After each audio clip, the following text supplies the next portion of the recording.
रात के अंधकार को हर उदित हुआ प्रखर दिवाकर, तुमसे ही सारा जगजीवन नमन करता तुम्हें चराचर।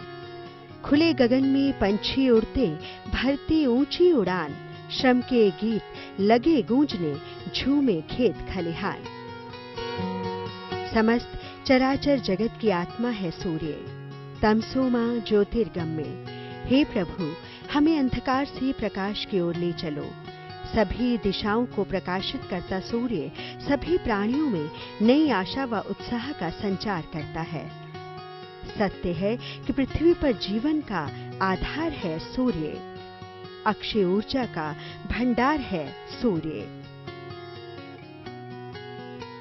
नमस्कार, हमारे खास कार्यक्रम 2 साल एक पड़ताल में आप सभी का बहुत बहुत स्वागत है। मैं हूं स्निग्धा रितेश।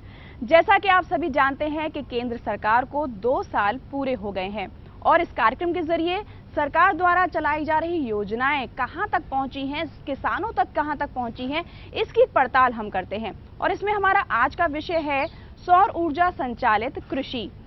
कृषि के विकास के लिए ऊर्जा की भरपूर जरूरत होती है और हमारे देश में ऊर्जा की जितनी खपत होती है उससे सैकड़ों गुना ज्यादा सूर्य की रोशनी हमें प्राप्त होती है। और सूर्य की इसी रोशनी का उपयोग सौर ऊर्जा के रूप में कृषि के विकास के लिए कैसे किया जाता है, आइए देखते हैं विस्तार से। विकास की गति को बनाए रखने के लिए ऊर्जा की निरंतर जरूरत है। गांव हो या शहर, खेती या उद्योग, ऊर्जा की खपत लगातार बढ़ रही है। मगर हमारे परंपरागत ऊर्जा के स्रोत, चाहे वो कोयला, ईंधन, गैस जो भी हैं, धीरे धीरे कम हो रहे हैं, खत्म हो जाएंगे, लेकिन ऊर्जा की जरूरत खत्म नहीं होगी।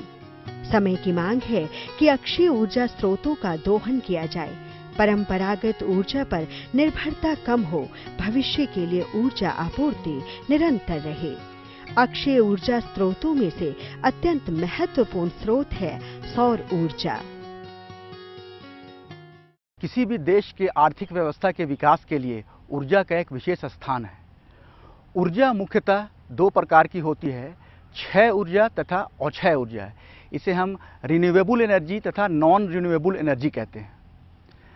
जो क्षय ऊर्जा है, रिन्यूएबल एनर्जी, उसका सबसे अच्छा उदाहरण सौर ऊर्जा है।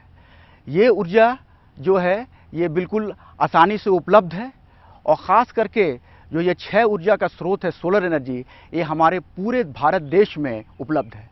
जैसा कि हम जानते हैं कि भारत एक उष्णकटिबंध देश है जिसमें कि लगभग सालों भर 250 से 300 दिन तक सोलर ऊर्जा रहती है भारत के अलग अलग राज्यों में। भारत में जो ऊर्जा का स्रोत है ये पाया गया है कि पूरे देश में लगभग 5000 ट्रिलियन किलोवाट सोलर ऊर्जा प्रतिवर्ष रहती है और जो सोलर इंसिडेंस है, सोलर गिराव, ये पूरे देश में 4 से 7 किलोवाट प्रति वर्ग मीटर की दर से उपलब्ध है। ये इतनी बड़ी स्रोत है कि इससे पूरे देश की ऊर्जा को अच्छे प्रौद्योगिकी और मैनेजमेंट के द्वारा बनाया जा सकता है। तो ख़ास करके भारत के किसान के लिए और भारत की खेती के लिए ऊर्जा का ये स्रोत है, ये इसमें सोलर ऊर्जा का काफ़ी अधिक रोल है। सोलर ऊर्जा, जैसे हम जानते हैं कि भारत की जो कृषि है ये आजकल के युग में काफ़ी हद तक ऊर्जा पर निर्भर है।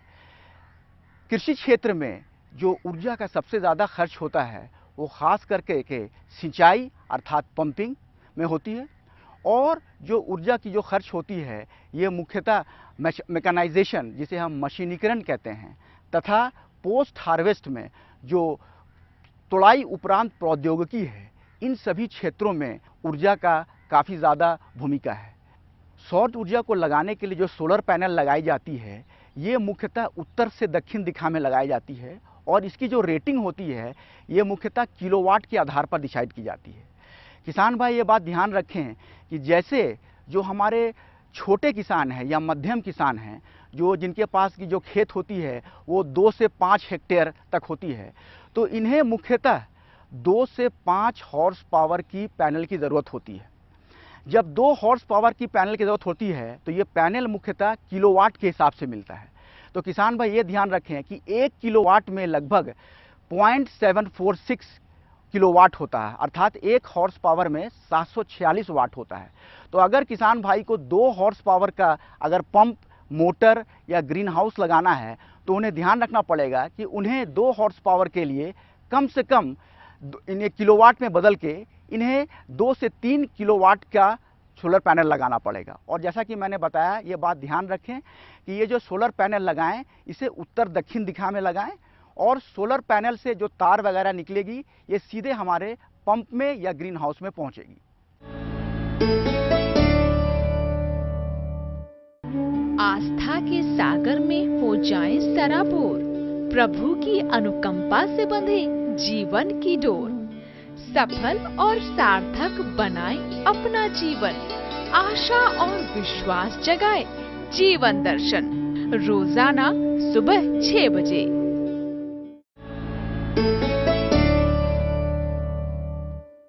ये 200 वर्ग मीटर का सोलर ऊर्जा संचालित ग्रीन हाउस है। इस ग्रीन हाउस को चलने के लिए 2 किलोवाट पावर की ज़रूरत होती है। इस ग्रीन हाउस में मुख्यतः टमाटर, खीरा एवं कैप्सिकम उगाया जाता है। इस ग्रीन हाउस में जो ऊर्जा का स्रोत है वो सोलर एनर्जी है और इससे हम 2 एग्जॉस्ट फैन चलाते हैं, ड्रिप इरिगेशन चलाते हैं और इससे कूलिंग के लिए एक मोटर लगी हुई है उसे चलाते हैं और इसमें एक लाइट की भी व्यवस्था है। ये सारी चीज़ इस ग्रीन हाउस में सोलर एनर्जी से चलती है और इस 200 वर्ग मीटर ग्रीन हाउस के लिए जो टोटल पावर की ज़रूरत पड़ती है वो लगभग 2 किलोवाट की होती है। तो हमने किसान भाई यहाँ पर 1-1 किलोवाट का सोलर ऊर्जा का 2 पैनल लगाया हुआ है और इससे ही ये पूरी ग्रीन हाउस की ऊर्जा की डिमांड पूरी हो रही है।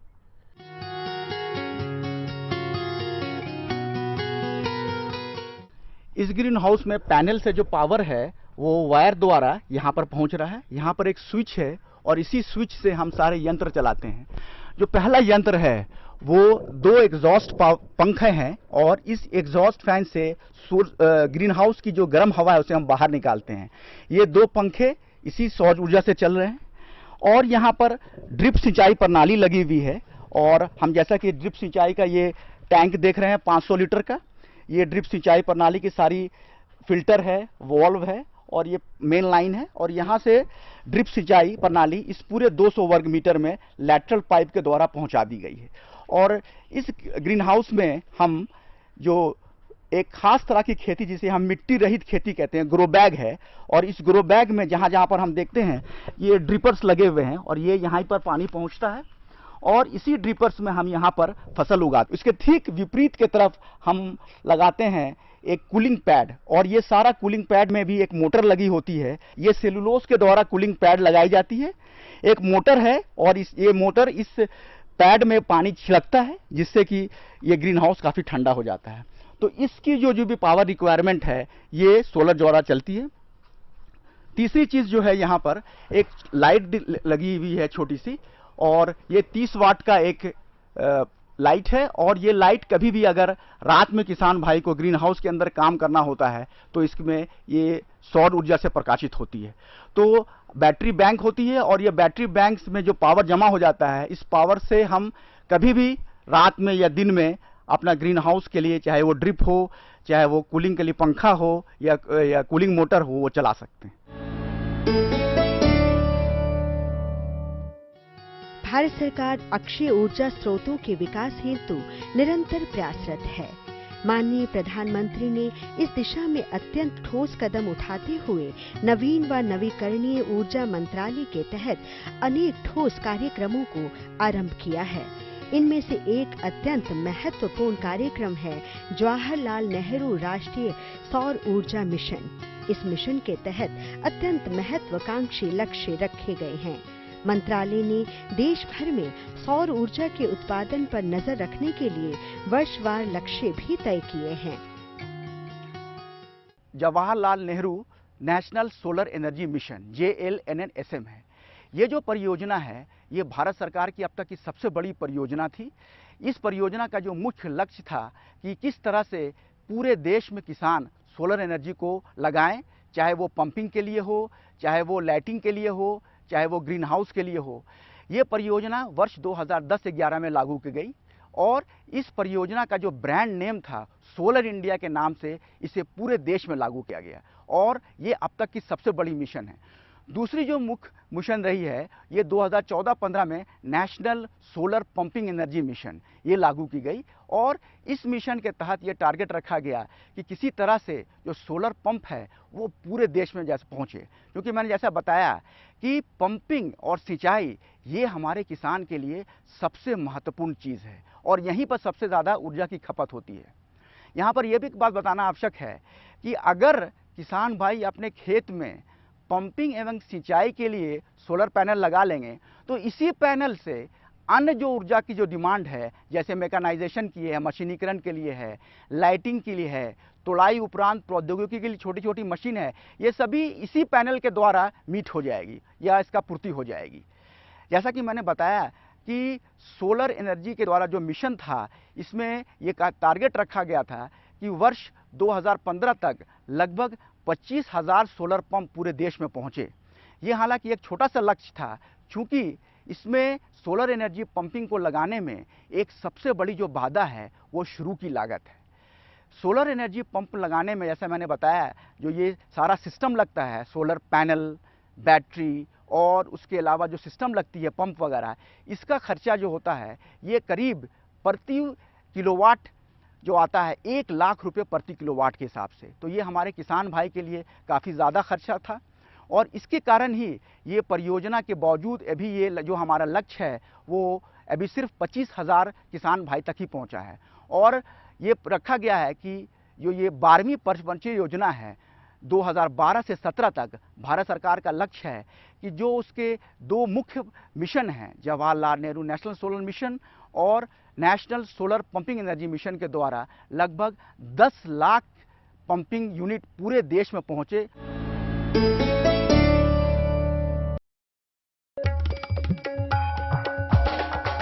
कब बढ़ेगा दलहन तिलहन का भाव? सब्जियां दिखाएंगी कब तक दाव? मसालों की मंडी में कैसी है बयार? कब गरमाएगा गेहूं का बाजार? कहां बिकेगा अच्छे भाव में धान? मंडी खबर में ऐसे हर सवाल पर ध्यान। सोमवार से शनिवार सुबह 8 बजे देखें दूरदर्शन किसान पर।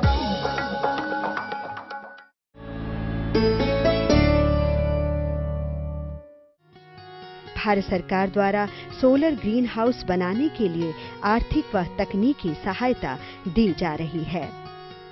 अनुभव यही बताते हैं कि सौर खेती न केवल पर्यावरण अनुकूल है, बल्कि ये विश्वसनीय तथा लागत प्रभावी है। भारत सरकार भी सौर ऊर्जा संचालित खेती को बढ़ावा देने के लिए सौर ऊर्जा से चलने वाले कृषि उपकरणों पर सब्सिडी देकर इसके लिए किसानों को ऋण उपलब्ध कराकर प्रोत्साहित कर रही है। सौर ऊर्जा पंपिंग मिशन के द्वारा भारत सरकार पूरी कोशिश कर रही है कि हमारे किसान भाई सोलर एनर्जी ऑपरेटेड पंप को लगाएं। किसान भाई, हालांकि जैसा कि मैंने बताया कि सोलर एनर्जी को लगाने का खर्च की लागत लगभग 1 लाख रुपए प्रति किलोवाट है, लेकिन इसके बावजूद आपको सब्सिडी उपलब्ध है और ये सब्सिडी, जैसा कि मैंने बताया कि आपको पूरी सब्सिडी लगभग 70% सब्सिडी उपलब्ध है। इस 70% सब्सिडी में 30% सब्सिडी जो है ये केंद्र द्वारा भारत सरकार की विभिन्न मिशन जैसे JLN-SM और नेशनल सोलर एनर्जी मिशन द्वारा, तथा बाकी 40% जो सब्सिडी है ये राज्य सरकार की विभिन्न मिशन द्वारा उपलब्ध है। जो ये 40% सब्सिडी है, इसमें भी भारत सरकार की एक और एजेंसी है NABARD, national bank of agriculture and rural development, और इसकी शाखा भारत के सभी गाँव में है। तो इस 40% सब्सिडी जो है राज्य सरकार में, इसमें नाबार्ड भी मदद करती है। तो ये सब्सिडी उपलब्ध है और किसान भाई इस सब्सिडी को प्राप्त करें। भारत सरकार की जो सब्सिडी है वो इस तरह से है, जैसे जो महिलाएं हैं हमारी और नॉर्थ ईस्ट के फार्मर्स हैं, छोटे किसान हैं, माध्यम किसान हैं जिनका की जोत जो है वो 2 से 5 हेक्टेयर है, तथा SC ST किसान हैं, इन सभी किसानों के लिए जो सब्सिडी जो उपलब्ध है वो लगभग 55,000 रुपये प्रति हॉर्स पावर के हिसाब से उपलब्ध है। ये तब जबकि किसान भाई 2 हॉर्स पावर तक का पंप लगाएंगे, और बाकी जो किसान हैं उनके लिए लगभग 50,000 रुपये प्रति हॉर्स पावर की दर से सब्सिडी उपलब्ध है। अगर किसान के पास बड़ा खेत है तो वो 2 से 5 हॉर्स पावर तक जाएं, क्योंकि 5 हॉर्स पावर तक सब्सिडी उपलब्ध है। 2 से 5 हॉर्स पावर तक में महिलाओं के लिए, नॉर्थ ईस्ट के किसान के लिए, छोटे किसान के लिए, माध्यमिक किसान के लिए लगभग 47,000 रुपये प्रति हॉर्स पावर की दर से सब्सिडी उपलब्ध है तथा बाकी किसानों के लिए लगभग 43,000 रुपये प्रति हॉर्स पावर की दर से सब्सिडी उपलब्ध है। जो भारत सरकार की स्कीम है, इसमें जो किसान का चयन होता है उसमें ये बात ध्यान दें कि 3 हॉर्स पावर की पंप तक जो किसान भाई है उनका सिलेक्शन जो होता है उसके कुछ क्राइटेरिया हैं, जिसमें कुछ मुख्य है इस प्रकार से है कि किसान खेत जोत है 3 हॉर्स पावर तक, वो लगभग 0.5 हेक्टेयर होना चाहिए, मतलब 0.5 हेक्टेयर ज़मीन किसान के पास होनी चाहिए। ड्रिप सिंचाई और संरक्षित किसान अपनाने वाले किसान को भारत सरकार प्राथमिकता दे रही है। किसान के पास वर्षा जल संचयन के लिए तालाब, डिग्गी या पौंड होना चाहिए और इस पौंड की जो क्षमता है 3 हॉर्स पावर के लिए वो लगभग 10 लाख लीटर होना चाहिए। और जैसा कि मैंने बताया कि भारत सरकार संरक्षित कृषि अपनाने वाले किसान, जैसे जो ग्रीन हाउस लगाए हुए हैं, लो टनल लगाए हुए हैं, नेट हाउस लगाए हुए हैं, जैसा कि ये नेट हाउस है, और इसमें जो क्षमता जो इसकी आयत होनी चाहिए ये लगभग 1000 वर्ग मीटर होना चाहिए। उसी तरह से जो लगभग बड़े 5 हॉर्स पावर के पंप तक का है, उनके जो सिलेक्शन क्राइटेरिया है वो इस तरह से है कि किसान के पास खेत जोत लगभग 1 हेक्टेयर होना चाहिए। यहाँ पर भी ड्रिप स्प्रिंकलर लगाने वाले किसान, ग्रीन हाउस किसान, इनको प्राथमिकता सरकार दे रही है। और जो वर्षा जल संचयन का जो किसान के पास पौंड तालाब हो उसकी क्षमता लगभग 15 लाख लीटर होना चाहिए, 1500 क्यूबिक मीटर। तो ये 2 मुख्य स्कीम है जिसके तहत किसान भाई को पता होना चाहिए कि वो कहाँ पर आ रहे हैं। उन्हें 3 हॉर्स पावर का पंप चाहिए या 5 हॉर्स पावर का पंप चाहिए, और इन सभी में जैसा कि मैंने बताया अलग अलग स्कीमें हैं। ये स्कीमें केंद्र सरकार द्वारा नियंत्रित हैं, राज्य सरकार द्वारा नियंत्रित है और भारत के हर गांव में ये आज उपलब्ध है। किसान भाई कृषि में सौर ऊर्जा के लिए, चाहे वो पंपिंग हो, चाहे वो मैकेनाइजेशन हो या पोस्ट तोड़ाई उपरांत प्रौद्योगिकी हो, इस संबंध में कोई भी जानकारी या प्रशिक्षण प्राप्त करने के लिए किसान भाई संरक्षित कृषि प्रौद्योगिकी केंद्र या भारतीय कृषि अनुसंधान संस्थान में एक और विभाग है जिसे एग्रीकल्चर इंजीनियरिंग डिवीज़न में संपर्क करें और उनका पता रहेगा संरक्षित कृषि प्रौद्योगिकी केंद्र या कृषि प्रौद्योगिकी विभाग, भारतीय कृषि अनुसंधान संस्थान, पूसा, न्यू दिल्ली 12। इस संस्थान का जो वेबसाइट है www.iari.res.in पर प्रशिक्षण से और इस बात में टेक्नोलॉजी के बारे में सारी जानकारी वेब पर उपलब्ध है। किसान भाई इसे प्राप्त कर सकते हैं और यहाँ पर संपर्क कर सकते हैं। ये एक जो है हमारा मौसम बताने वाला यंत्र है और ये खुले में लगाया गया है और इसमें जो भी ये उपकरण चलता है वो सौर ऊर्जा के माध्यम से है। ये इसमें एक पैनल लगाया हुआ है जिसमें जब सूर्य की रोशनी पड़ती है तो इसके नीचे सेल्स होती हैं और वो सौर की ऊर्जा से उनका कनेक्शन होता है। वो जो सेल हैं वो चार्ज होती रहती हैं और उन जब जो चार्ज हो जाती हैं तो उससे इस यंत्र को बिजली मिलती है और ये सारे कनेक्शन मिले हुए हैं। इसमें एक ऑटोमेटिक कंप्यूटर सिस्टम लगा हुआ है, तो ये कंप्यूटर सिस्टम जो इससे मिलने वाली जो ऊर्जा है उससे चलता है और ये जो वातावरण के अंदर जो भी पैरामीटर्स हैं मौसम पे आधारित, चाहे वो हवा का प्रवाह हो, अगर आप देखें तो इसमें जैसे ही हवा चलेगी तो ये घूमता है, तो हवा की कितनी गति है, वातावरण में कितनी आर्द्रता है, मौसम का क्या तापक्रम है, अगर बारिश होती है तो वो भी ये हमारा जो यंत्र है ये नाप लेता है और सीधा जो भी डेटा होता है वो हमारे पूसा संस्थान में जाता है और वहाँ से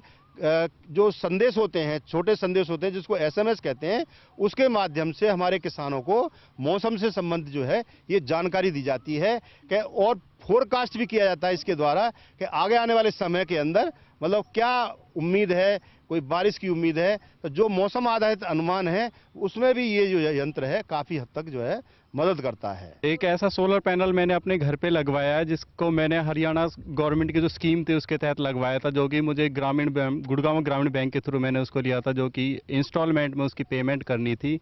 और इसका यूज़ मैं घर पे लाइट और फैन चलाने के लिए यूज करता हूँ। इसको घर पे जो लाइट जलती है उसके लिए और फैन चलाने के यूज करता हूँ। मेरे को इसको लगवाए हुए 7 साल हो गए हैं और आज तक इसमें किसी तरीके की कोई प्रॉब्लम नहीं आई है और ये बहुत अच्छी तरीके से काम कर रहा है।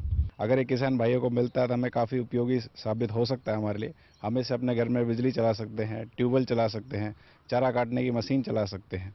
काफ़ी उपयोगी है अगर सरकार इसको लगाने में किसानों की मदद करे आगे चल के, कि कहाँ से मिलेगा, कि इसमें कोई सब्सिडी की स्कीम एप्लीकेबल है और कहाँ से इजीली अवेलेबल हो सकता है। इन सारी अगर चीज़ों पे हमें सहायता मिल सकती है तो हम डेफिनेटली इसको लगाना चाहेंगे। इसके लिए भी एक कैंप लगाएं कि लोगों को जागरूकता मिले कि सोलर प्लांट कितना फ़ायदेमंद है लोगों के लिए, जिसके जो बिना पोल्यूशन के आप यूज़ कर सकते हो, अपने घर में बिजली के सारे उपकरण चला सकते हो, जिसके लिए आपको कोई बिजली का बिल भी नहीं पे करना पड़ेगा। सरकार ऑलरेडी हमारे को इसके लिए सब्सिडी दे रही है। अभी तक जो हम खेत में पानी डालने का जो सिस्टम यूज़ करते हैं उसमें डीजल का खपत ज़्यादा होता है, और उसको कम करने के लिए, उसको मतलब ख़त्म करने के लिए मैं चाहूँगा कि सोलर सिस्टम हम लगाएं, और जिससे कि मतलब हमें डीजल यूज़ ना करना पड़े और पोल्यूशन भी ना फैले। अगर ये गवर्नमेंट से हमें सहयोग मिलता है तो हम अपनी किसान की जो खेती होती है बहुत टाइम से और बहुत अच्छे से पानी लगा सकते हैं। मुफ्त ऊर्जा मिलती है जिससे कि हम पंप वगैरह कृषि के लिए इस्तेमाल कर सकते हैं, समय पे लाइट मिलती है हमें।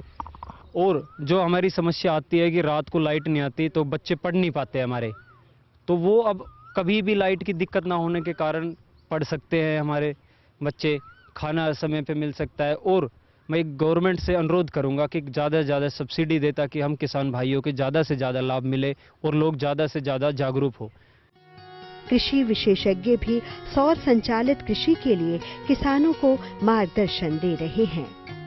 विकास का पहिया चले निरंतर, कृषि का रहे पुख्ता आधार, स्वच्छ हरित अक्षय ऊर्जा, सौर ऊर्जा में संभावनाएं अपार।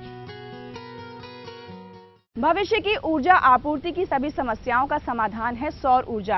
आप भी सरकार के प्रयासों में हाथ बटाएं और सौर ऊर्जा का उपयोग करके कृषि की लागत को कम करें और पर्यावरण को स्वच्छ बनाएं।